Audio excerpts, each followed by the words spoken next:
Habari msikilizaji, karibu kusikiliza simulizi hii ya maisha, simulizi iitwayo Mkono wa Hukumu, ambayo imetungwa na kuandikwa na Danford Benny, ambaye unaweza kunipata kupitia nambari za simu za 0711444410, na hii ni sehemu ya kwanza.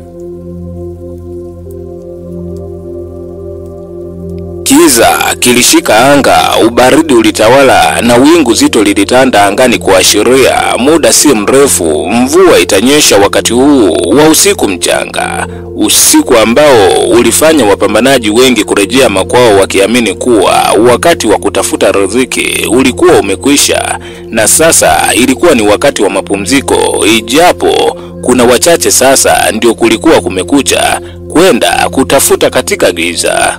Lakini kwa upande wa vijijini walisikika bundi wakilia kwa sauti za kuogofya katika vichaka na misitu, huku kelele za walevi zikiwa zimetawala katika vilabu vya pombe za kienyeji. Na kule nyumbani, nyumba chache mno ambazo ndizo zilionyesha mwanga hafifu wa vibatari, koroboi na taa za chemli. Lakini kwa maeneo ya mjini, nyumba nyingi zilikuwa zimetawaliwa na kelele za mbwa ambao hawakuwa nyuma kubweka, kuashiria kuwa walikuwa imara katika suala zima la ulinzi. Si mbwa tu, bali baadhi ya nyumba walionekana walinzi wakilandalanda karibu na mageti makubwa, hasa katika viunga mbalimbali ambavyo vilikuwa vimependezesha majengo ya kifahari mjini hapa. Nyakati hizo za usiku, Melina alikuwa barabarani kurejea nyumbani kwao. Kichwani alikuwa amejitwika sinia lake lenye karanga na matunda ambavyo alikuwa akiviuza ili tu kupata kipato cha kusaidia familia yake ile ya kimaskini. Bahati mbaya ilikuwa kwake kwa siku hii, kwani tangu asubuhi alikuwa hajaambulia hata shilingi, zaidi ya kukongotwa na baridi kali la alfajiri, huku mchana akiishia kupangusa jasho la jua kali lililokuwa limesababishwa na jua lililowaka na kumchoma bila hata ya kizuizi, kudhihirisha kuwa dunia haikuwa upande wake siku hii. Hata majira haya ya usiku alikuwa akigugumia maumivu ya kujikwaa kila baada ya hatua kadhaa kutokana na giza kuzidi, huku baridi kali likizidi kushambulia katika kigauni chake chakavu chenye viraka juu ya viraka. Ndani ya giza hilo ambalo alikuwepo Melina, binti mrembo kwa kumtazama, ambaye mara moja tu isingetosha kuiridhisha nafsi yako, ambapo ni lazima ungevutiwa kumtazama zaidi. Melina hakuwa kujikwatua kama wafanyavyo watu wengi mjini, ijapokuwa kuna wakati alitamani kuwa kama wao, lakini maisha yalikuwa yamemuelemea na yalifanya ashindwe kufikia ndoto zake. Hali ya hewa ndio ilimfanya Melina kutembea haraka sana ili afike nyumbani, ijapo mvua isimkute. Aliamua kupita chocho kwa chocho ili tu awahi kufika nyumbani, akiamini hii ni njia fupi. Kwa kuwa ulikuwa usiku, alijua hakuna mteja yoyote ambaye angeweza kuhitaji kuuziwa biashara zake. "Alokuambia upite huku ni nani?" Ilisikika sauti ya kiume iliyoshiba haswa ikimuhoji Melina, ambaye hakuwa na jibu zaidi ya kubaki na tamausho la hali ya juu kwa kile alichokuwa amekisikia. Swali hili lilimfanya Melina kushindwa kujibu zaidi ya kusita kupiga hatua zake. Melina, binti mrembo aliyekosa matunzo na kumfanya apauke kama alikuwa akioga maji ya chumvi ziwani, alibaki ameganda mpaka pale mnenaji wa maneno hayo alipojitokeza mbele yake. Hakika Melina alijihisi kubanwa na haja zote kwa woga, kwani hakuwa ametarajia kumuona mtu huyo. Ilikuwa ni jibaba lililojazia misuri haswa na kufanya mishipa kupishana kama mizizi ya parachichi. Sura yake ilikuwa na makovu mengi sana, huku meno yake yakiwa na rangi ya ugoro. Kwa haraka ungekutana naye katika pori, hakuwa akitofautiana na sokwe. Melina aliishiwa nguvu zake hata za kukimbia zaidi, akajikuta sinia lake likimponyoka kutoka kichwani, huku yeye akibaki akitetemeka kana kwamba alikuwa amekaa ndani ya mji wa barafu pasi na koti. Nisaidieni, naomba nisaidieni jamani, nisaidieni, naomba msaada.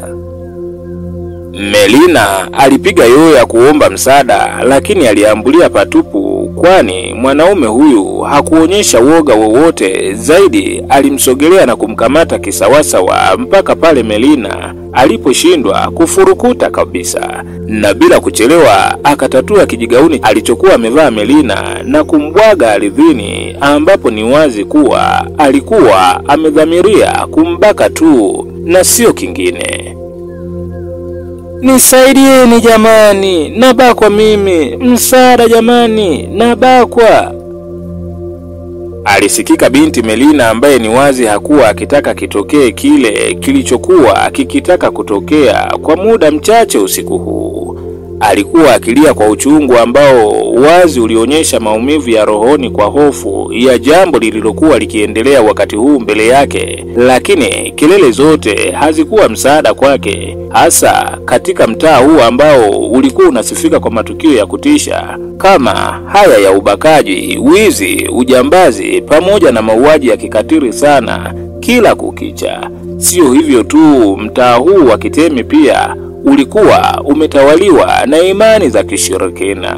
Melina alichoka kupiga yowe bila msaada, na mbaya zaidi alikuwa amezidiwa nguvu na mwanaume huyu, ndipo aliamua kujisaidia mwenyewe, ijapokuwa alikwisha kuchelewa, kwani mwanaume huyu tayari alikwisha anza kutimiza kile alichokuwa amekidhamiria kwa binti huyu.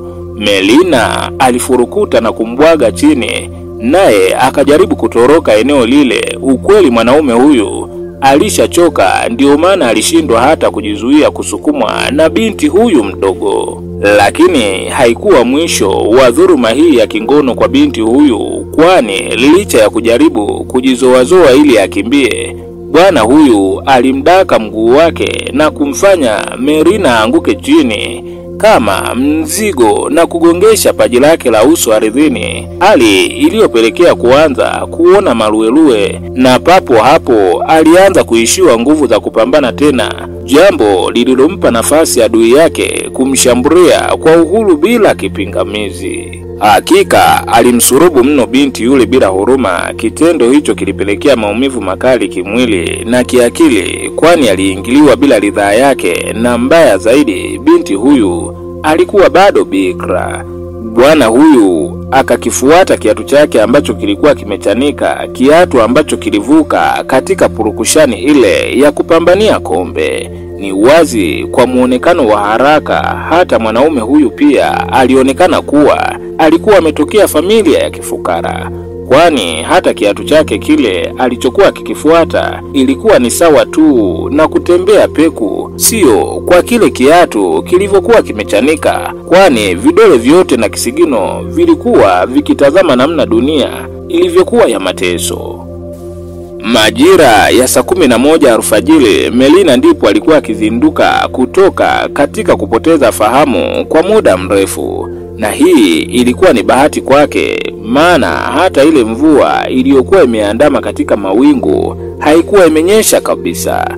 Melina akajaribu kujiinua, lakini maumivu aliyokuwa akiyapata yalimfanya kurudi tena ardhini. Alijaribu mara kujaribu, akiamini kubaki pale sio salama kabisa, kwani huenda bwana yule angeweza kurejea tena. Alikuwa akipambana kupapasa kila upande ili tu apate sehemu ya kujishika na aweze kuinuka, maana kulisha karibia kukucha.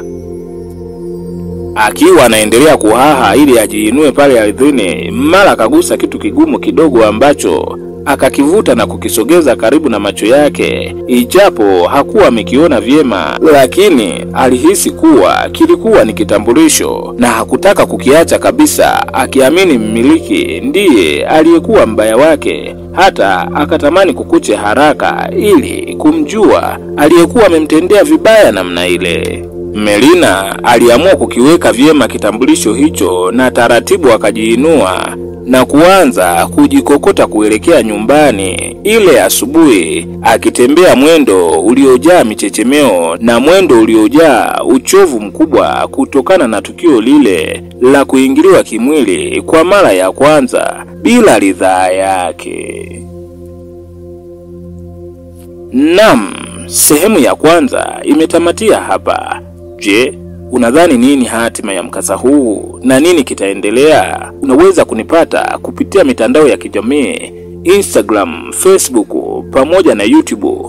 Natumia Danfood Ben. Asante kwa kuwa nami na Mwenyezi Mungu akubariki.